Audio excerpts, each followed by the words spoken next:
Hello, and thanks for joining us in this pre-recorded session, where Chris and I will be presenting our work as Passepartout Duo, work that is musical but also interdisciplinary, and that we have produced over the last 6 years, working together around the world, basically.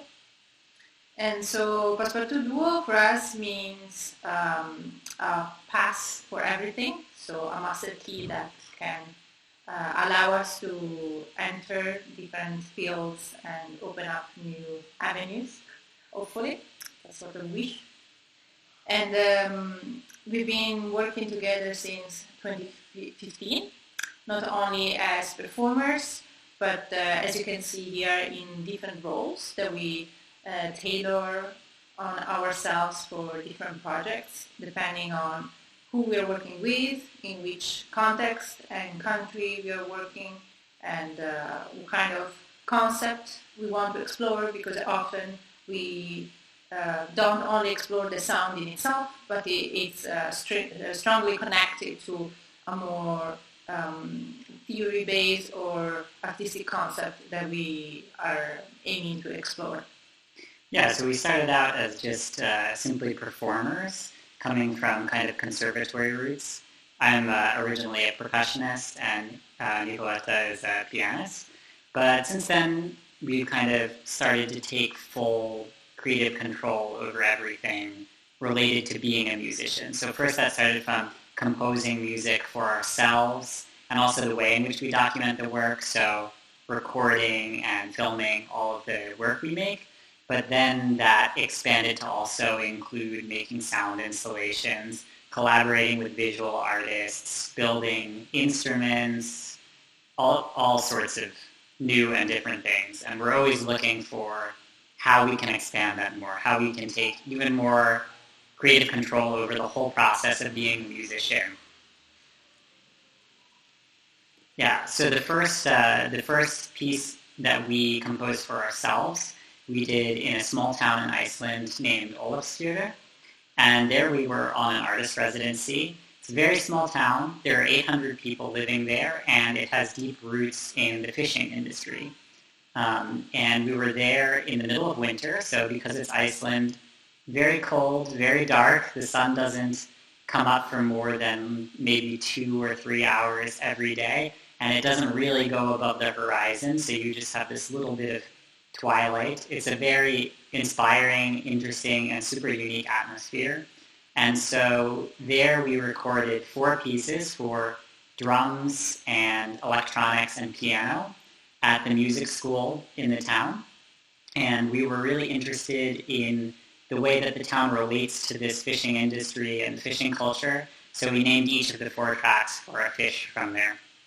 And while we were there, we also met some of our most long-term collaborators, a couple of Chinese artists that are based in Beijing. And as part of this project, we created a vinyl record together with them. They did the design and created it and everything. And one half of that couple, Yumo, her work as a photographer focuses a lot on alternative photographic processes. So she was really concerned with working with cyanotypes at that time. It's a really interesting medium for that specific place because light is so scarce, and light is what causes the cyanotype to expose. It causes it to create its image. The light and the result are really linked. And so she created a kind of diary of cyanotype prints every day to measure the weather, to measure the sunlight. And so for our collaboration, she made use of fish x-rays as the negatives for those cyanotypes, which you can see here. And we also have 2 audio examples that hopefully will play. 2 audio examples to explain one aspect of what we were thinking about when we composed the music. We captured a small recording from an old record of some kind of sea shanty that we took and we stretched out, because we like to imagine what it's like for a sound to be stretched out over time. Like a sound from a long time away is slower because it's still kind of pervasive. It's still moving through the world, but getting slower and slower. We like to imagine this kind of imaginary way for sound to move. So this should be the first example, which is the original.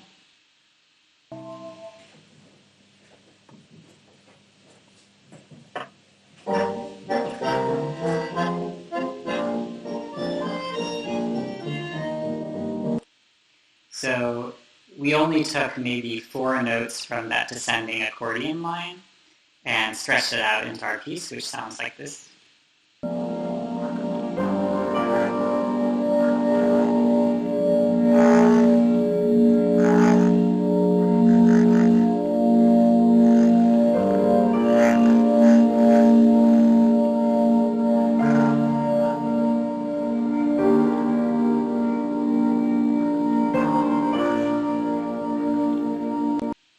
So what you heard there is the stretched out accordion texture with some piano on top of it, basically. So that was the first time we were using any kind of field recording or any kind of captured recording in our work. And so continuing in this line of composing for ourselves, our follow-up to that project, our first full album, took place over this trip you see here. And so we started in Geneva, which is not on this map, but we created for ourselves some portable, handmade instruments using scrap materials, simple scrap materials just found on the streets. Because in Geneva, where we were based for this artist residency, you can find a lot of things just sitting on the streets. And so we wanted to make use of these discarded materials and give them new lives as instruments. And that was the first time when we explored the idea of creating instruments for ourselves. After creating those, we wrote about 40 minutes of music using them, and then did this month-long overland train and boat and taxi journey, let's say, that connected Tbilisi, Georgia to Shanghai, which was kind of our next stop.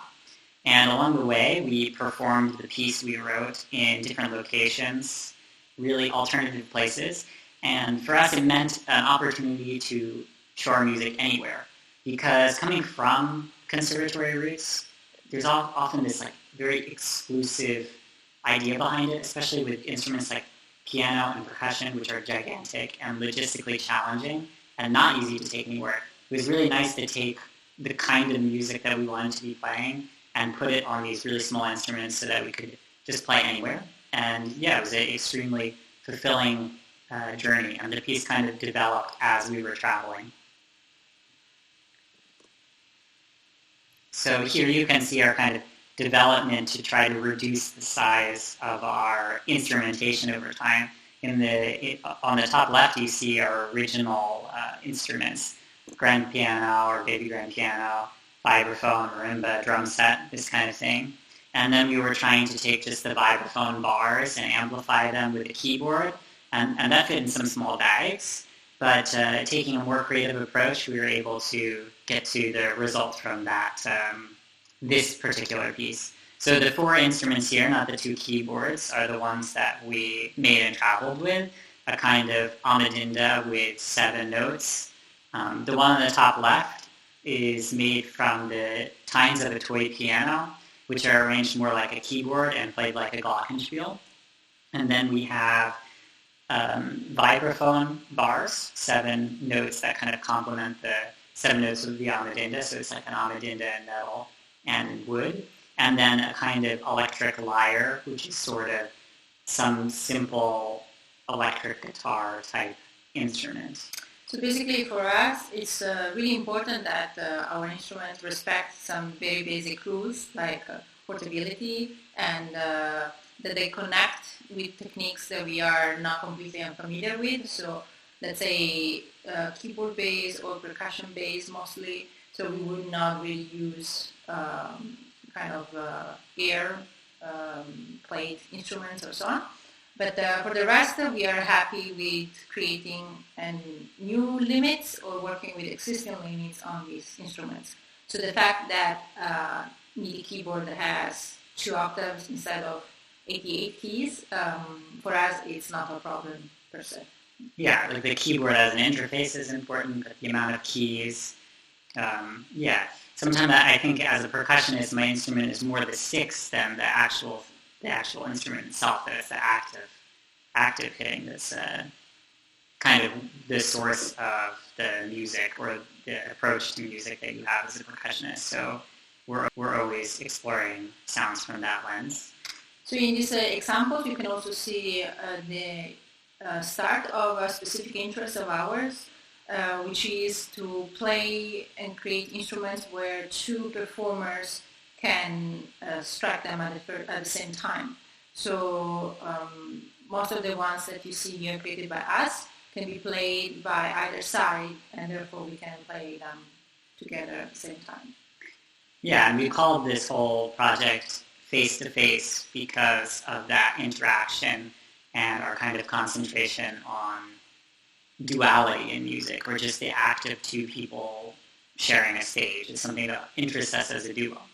And there's also a connection between all these instruments in just having 7 notes, and the restriction that gives you as a composer is something that's really interesting for us to explore. So these are some photos from the concerts we played during that train trip in different locations. This is kind of what the trip looked like. And finally, here is the album that we created. And this was also created in collaboration with the couple of Chinese artists that made the first one. This time we used our own design, and we wanted to create something that abstractly related to the idea of face-to-face. So we have this cube rotating from one face to the next. And so we made this laser cut design where different layers could be combined to show that cube rotating with different colors, basically. So here's a video example of the music.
In that example, you can see the way we're trying to share the instrument and also making use of this technique called pocket, where one mallet goes down, the other one goes up, and vice versa. So it's a melody shared between 2 people. We don't play at the same time. We split the melody between the 2 of us.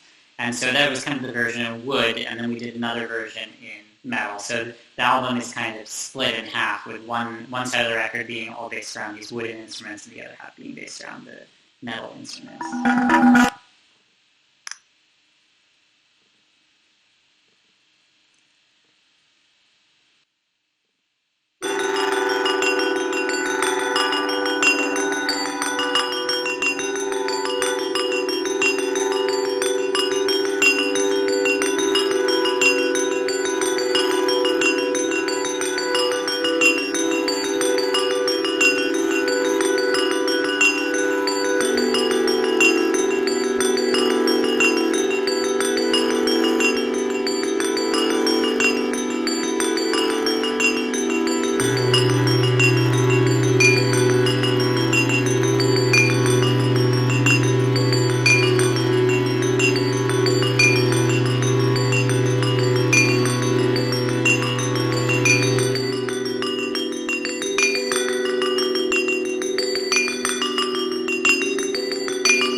So you can see the kind of parallelism between the two halves. And yeah. So our next project that we want to present is a kind of continuation of the idea of instead building instruments for ourselves. And so this project started while we were in Shanghai after that trip. And we were inspired by a lot of different things to create these much stranger, funnier instruments. And so at that time, because we were in China, there's such a strong connection to the supply chain of electronics. So electronic components are very accessible there and very inexpensive. And so because in the last project, electronics were such an important part of the way the music was written and played, even though all of the instruments we made weren't especially connected to that electronic aspect, we were asking ourselves the question, could we also build for ourselves the electronic instruments that we would normally be using? And so a lot of people are doing this already, and we were excited to see that and kind of dive into that. And because of the accessibility of all the electronic components, it seemed like the perfect time to do it. So we started to learn about how to make these instruments, how to make analog synthesizers and different things like this that we could create for ourselves. At the same time, we were very inspired by textile artists that we had met in the last 2 or 3 years working in different countries and meeting artists. At the same time, a fashion company in China had kind of set up a collaboration with us where they wanted us to use some kind of scrap textiles from their facilities in Hangzhou, near to Shanghai. And so we were trying to think about how to use the textiles in a project, and we finally set on making electronic instruments that also had textiles involved. And so in this first thing we made, the textiles are very much sort of just decorative, suggestive of something, maybe change the way that you would perform with the instrument, but not functional. But then after that, we started to make them functional by using conductive thread and conductive yarn and this kind of material. And so in this case, it's essentially a modular synthesizer. So the way that you plug in different cables changes the signal path, and it changes the way that the synthesizer sounds. Yeah. And so here's an example of what that instrument sounds like.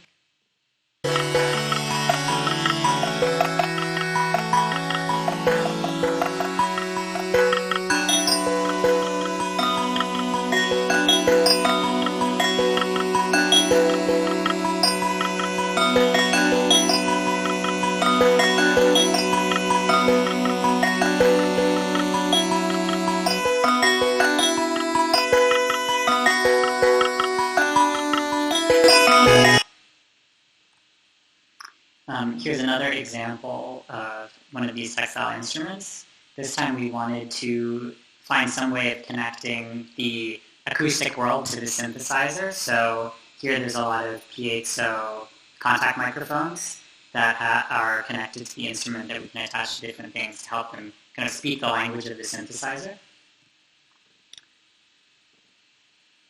Here's an example of how that works to control the earlier instrument.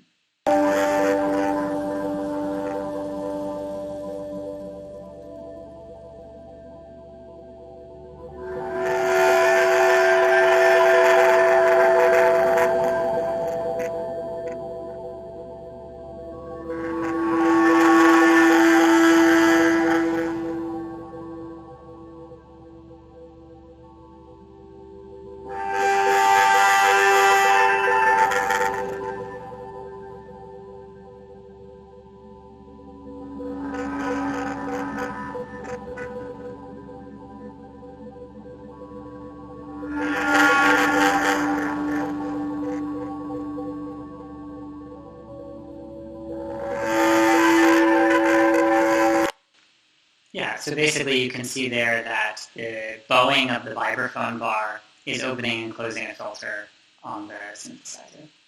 And so here are some kind of behind the scenes, some showing of the process of making the instruments.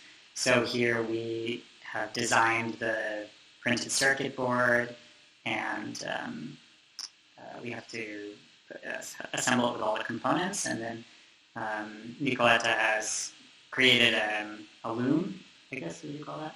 and done this kind of knot weaving technique to make the textile.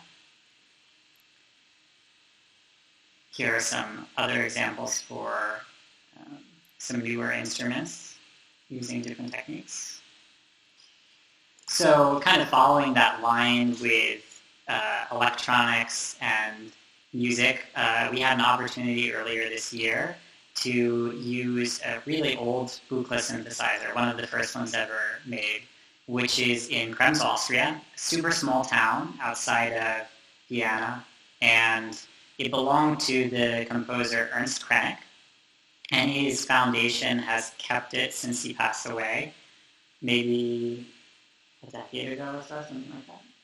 And so that foundation lets musicians use it for different projects. So we were able to use it basically full-time for 1 month, and we wrote music using piano and the Buchla together, which was interesting for us because in a way we hadn't worked with the piano, the acoustic normal piano, in a while, and it was fun to view it through that lens. And so we were really concerned with making a dialogue between this electronic world and the acoustic world.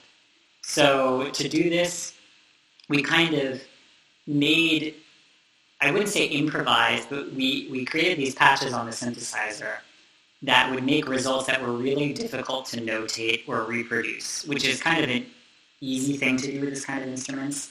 As soon as the patch gets complicated enough, it's very hard to reproduce the same result, especially with like an older analog instrument where setting one of the knobs to the exact same settings, the exact same voltage, is really difficult.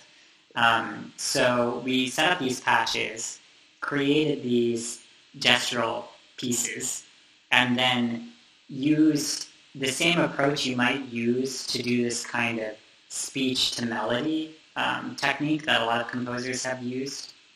So we used some software that would attempt to transcribe these electronic parts and then use those as the starting point of the piano part. So you'd have this piano part that was really synchronized and really connected to this electronic thing that you could never notate or compose out in such a detailed way without that method. And so I think that's really interesting because it makes use of this really old and elegant technologies of the piano and the early synthesizer, but it uses them with this new technology of basically the MIDI transcription in Ableton or something like that, that would never have been available in Ernst Krenek's time first using this instrument. And I like that it gives us a different way of viewing this old technology. Yeah. So basically a recording project with this kind of piece. And then we also experimented with different ways of notating for this instrument because it's a really unconventional instrument that we sometimes just we try to link it to Western notation, we try to link it to other kind of Western classical music and stuff, and it just doesn't really work super well. So we wanted to take a kind of more experimental approach, and this is just an attempt at making some kind of notation specifically for the patching.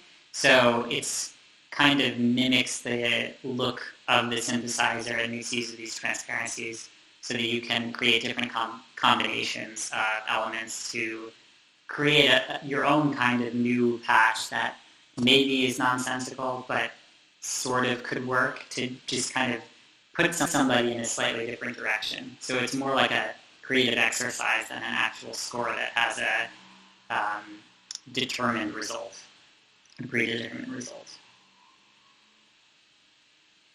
So continuing with the instrument building and the electronics, our most recent instrument is this one you see here. And so this one is all about induction and sound and electromagnetism. So like inside a speaker, there is a coil of wire, and when the audio signal goes through that coil of wire, it's going to make a magnetic field that is kind of representative of the audio signal. And then there's also a permanent magnet, and the permanent magnet is going to move according to that magnetic field. And the magnet is part of the cone. It's what takes that electrical signal and turns it into something physical. And so that's how the speaker works. So if we take out the physical part, if we take out the magnet and we just have the coil of wire, we can also listen to that sound using another coil of wire. So this instrument is basically played using two of these coils of wire, inductors, that you hold in each hand that listen for these magnetic fields that are being created by the instrument. And so it's this surface with 10 different notes that are each have their own little magnetic field that you pick up as a performer. So yeah, I guess it's really confusing to explain, but luckily there's a video, so hopefully that's helpful.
So it's somewhere in between a percussion instrument and something else, and your proximity to those notes changes the volume, so I think it can be really expressive, and we're kind of writing new music for that instrument right now. That's kind of our next exploration in instrument making.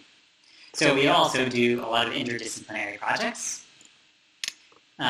This is one of the first ones, and we did it also in Beijing, China.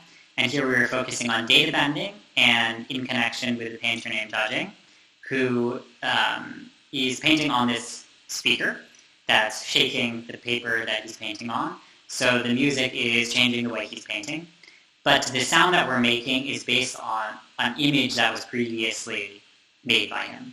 So, and it's using data bending. So that means that we took this image, we gave it to the computer in Audacity, like a super open source, well-known program, which just reads the image as raw data and opens it as an audio file. So it's like tricking the computer into, or it's just telling the computer, open this image file as audio. What does it sound like? Well, basically it just sounds like noise, but you can try different things, and you can also apply audio effects onto an image or apply image effects onto audio. That's basically the idea behind data bending.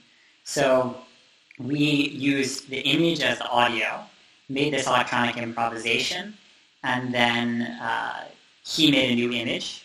We captured that image, put it through the software, made a new sound, then made a new image. So it's kind of this feedback loop that's happening between the image and the sound. And at the same time, we also use the microphone feedback. So it's kind of visual and auditory feedback loops to make these 8 different paintings. A short example of what that's like.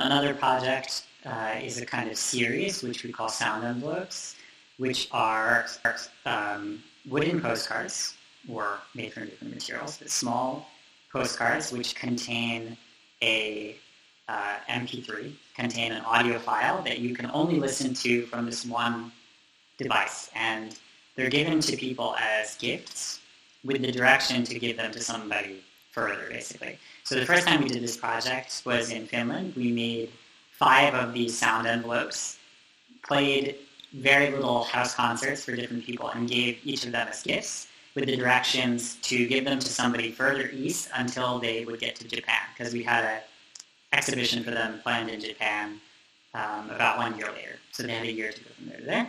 And 2 of them made the whole journey, and 3 of them did not. So they're kind of an attempt to capture a place and to also add this idea of scarcity to music, which is so easily distributed today that it's kind of nice to only be able to listen to it in one place, to curate the listening experience. Everybody who listens to it will have received it in the same way and be listening to it on the same device.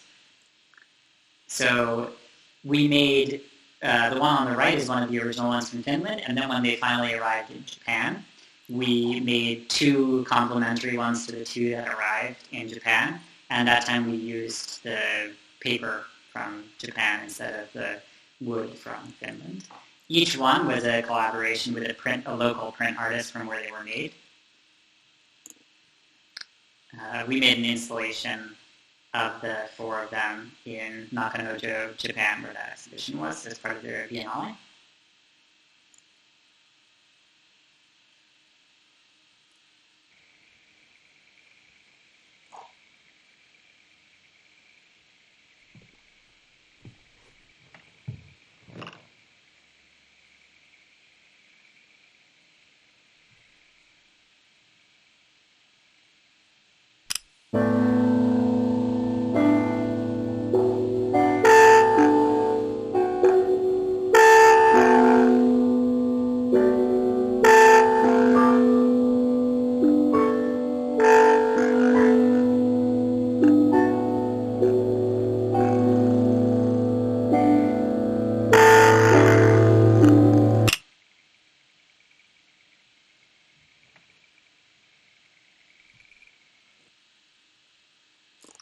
This is a bit of how they were made. You can see it's very DIY.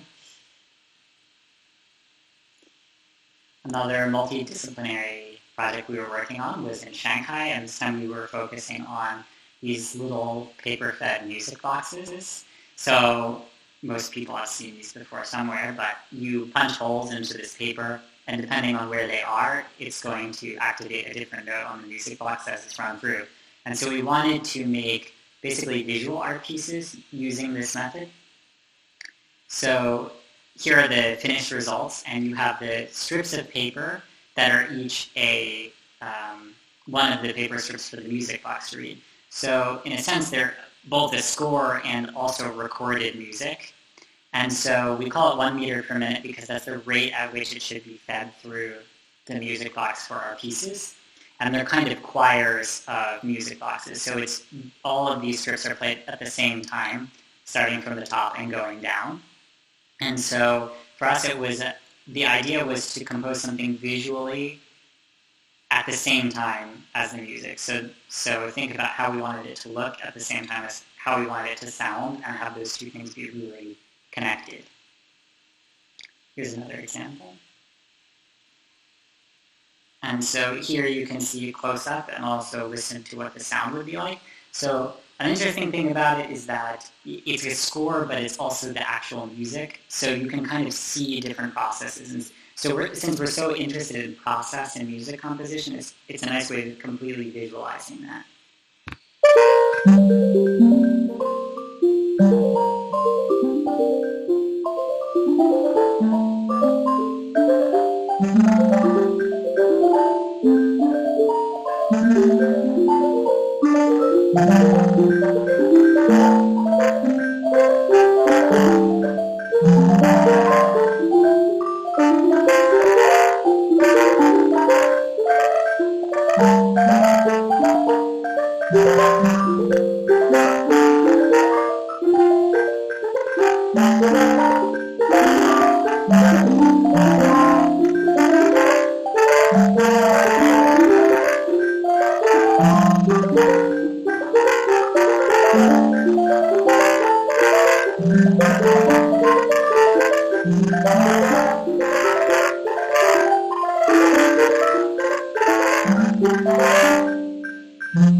each piece is just 1 minute long because they're each 1 meter tall, and every one we do in the same way.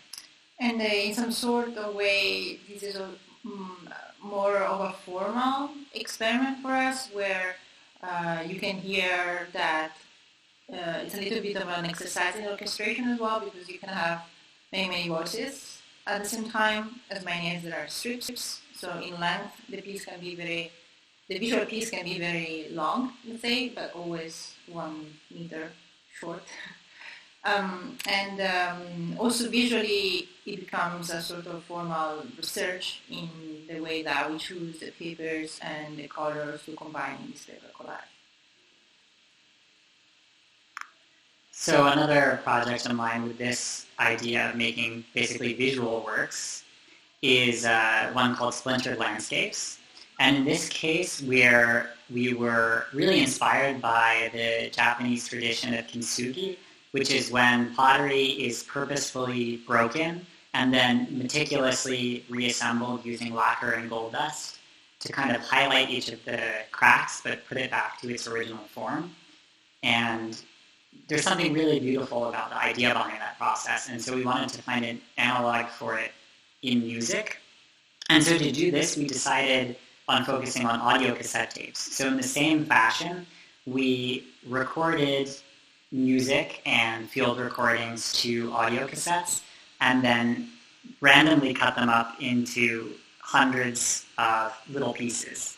And then using this device you can see, the green one in the bottom left, is just kind of the tape head, the part that reads the tape without anything else. And you can use this to listen to each of the stripes in isolation to try to get a sense of what you're hearing.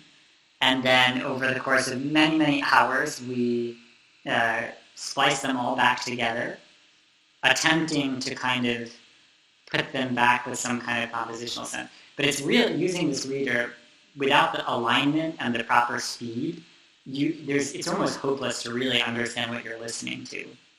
Because on the audio cassette tape, you really have 4 tracks, because you have left and right and front and back. So it's a very precise thing to actually get to play back correctly. So after they were all assembled, we attempted to put them back into the tape reader to see if they would play. And just for the sheer amount of splices, it was such a struggle for the machine. But it still managed to play back in some sense. So in this case also, you can see we have a certain fascination with taking sort of technology. In this case, is an old technology and maybe banal, like a cassette. But we really try to learn about it, like chemically, what kind of compound is used for the magnetism of the tape, and like physically, how does it work? And then to find a creative way to employ it in relation to our production. And basically we came up with work that is maybe closer to some kind of glitch art, but also, again, with the facts that we wouldn't be able to achieve otherwise, and that we really appreciate in how they sound.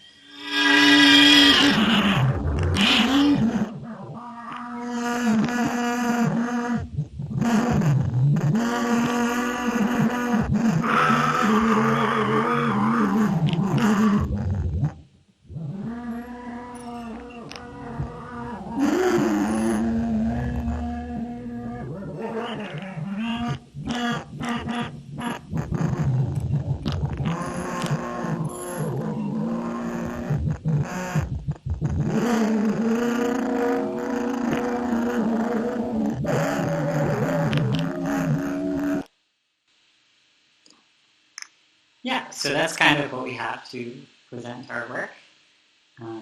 Thank you so much for joining us. And you can reach out to us using any of these channels.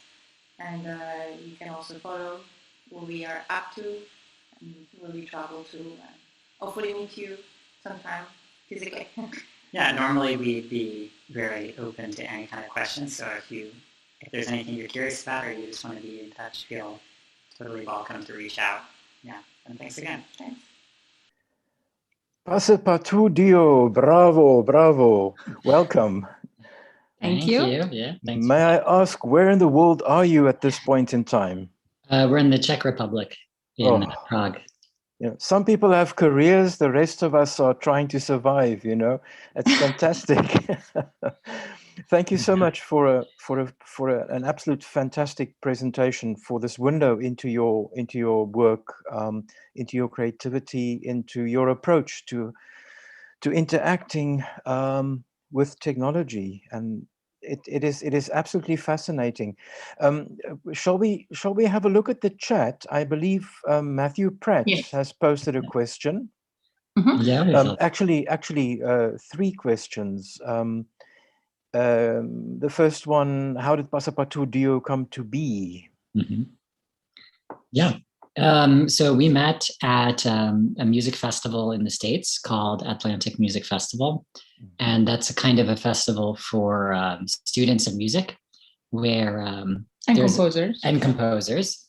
And so every year they kind of make a contemporary ensemble that reads through all of the composers' pieces and records them and everything. And we were both in that ensemble. It was like a Pierrot plus percussion group in 2015, and that was in 2015. And toward the end of that festival, I mean, the whole group got really close. Like we were just so friendly, the 7 musicians of the group, and always hanging out and everything. And toward the end of that, Nico and I just wanted to keep playing together, basically. And so we applied for a residency at the Banff Center, which is kind of like a residency center / arts institution in Canada. Yeah. Basically on the recommendation of a friend, like they said this would be a great thing. So we applied for that. And for that, we needed, you know, a piece recorded, a name, all that stuff. So we just kind of like scrambled together to look like we were a group that existed. And then from there, we started to become a group that existed, I guess. Sure. And yeah, that's kind of how it all started. Logistically, I guess, you know. And then for what inspired us to play together? Well, basically, a very strong component of Chris's education at the time, let's say, was chamber music and right contemporary, like, I think chamber music. As percussionist, you are born to be a chamber musician, because either in a big orchestra or in a small ensemble, that's mostly what you do. Yeah, you're not going to really play alone so much, and it's kind of in our DNA. This contemporary repertoire of the 20th century, all these big pieces. And I think since, let's say, 1920 or something, composers have always been fascinated by percussion as like the newer, like cutting edge medium for that kind of music. They always look to the percussionist. Percussionist is always willing to try whatever ridiculous thing the composer wants. And so I think, as a percussionist, you're just always thrown new music first. Whereas as a pianist, you have, hundreds of years of other things to choose from. But I think we were both kind of hungry to be playing chamber music and kind of start something. And so there was a lot of common interests as far as just starting a group. And and we truly believe that there were some existing big pieces of repertoire for this instrumentation that were not played enough. So for example, Contacte or some other smaller pieces, etc., that that like perfectly fit us. And then we thought there would be so much space for composers to write for us, because it is a very interesting still, I think, instrumentation, because percussion is so flexible. And I mean, piano is quite common, let's say, so maybe you don't need to work as hard to figure out what to write for piano. But and then we started composing for ourselves only later. So our ensemble has been changing since. Yeah, and even like how much we use electronics is You know, it's something that's grown slowly. Like looking back, we've always had at least one piece that made use of electronics, but yeah, at the start we were trying to avoid using electronic to just make our ensemble bigger, because it's two musicians on stage. You really like you have to like grab at the attention and keep up the sound like amount. I mean, the more musicians there are, the easier it is to just fill the room with sound. So electronics has been growing on us in different ways. Right. Nico, your training as a pianist, did it involve newer music, extended techniques, etc., or is it more or less a classical piano training that you underwent? Yeah, it was mostly very classical. Only at a certain point, I did some, mostly basically my contemporary repertoire interest grew outside of the school itself. So like music master classes or summer festivals and these kind of opportunities that I went and searched for myself really opened my mind, perspective and so on. And so there, I started working a lot with composers. So there were some extended techniques, and different kind of. But this was, as you say, this was more or less outside during the same years as my main education. But you should mention Impulse in case people don't want to. So for example, the first festival that I attended, and there was really change of my of life, I guess, was a Impulse festival in Europe. So it's definitely a good tip for somebody who wants to try that out. And then of course I went to like Darmstadt and other things like that. Sure. I'm not seeing any further questions, but so I'd like to pop one, if I may, to Chris. Are you the more or less responsible for the technical side of things, the computer and hard and software side of things, or am I seeing this incorrectly? No, I think it's more or less correct. But I mean, both of our knowledge has been growing together. I mean, it's not like. But I am become like so much more interested at like a circuit level electronic things and like getting really deep into that. But I mean, we're both using electronics in music every day. It's not like but I don't know. Well, I'm a little bit. I have so many questions, but at the same time, I think I need to let you go because you've got stuff to do. So maybe we should wrap it up. First of all, by once again thanking you for making time, for your support of the Boat Electrons initiative, and also let's do a little ad for next year, Passepartout 2022. Would you like to say one or two sentences about that project? Sure. Yes. So it's quite open right now, and we would like to see as many people as possible taking part with us in this adventure. And it's going to be about exploring really how we can make music using technology as well. And we are growing a strong interest also in taking into consideration also the space that we are composing in and that we are performing in. So we are hoping to have all of these into consideration when we are with the participant writing for us and also writing together and shaping up a final performance for the festival. And the intention is for you to be down here in Cape Town to do live performances, right? Fingers crossed. Yeah, indeed. Wow, it's interesting times. Dear Passepartout, thank you so much. We wish you all the best in your undertakings, in your career, and looking forward to the concert performances in a couple of minutes. Thank you so much. Thank you. Thank you. Bye.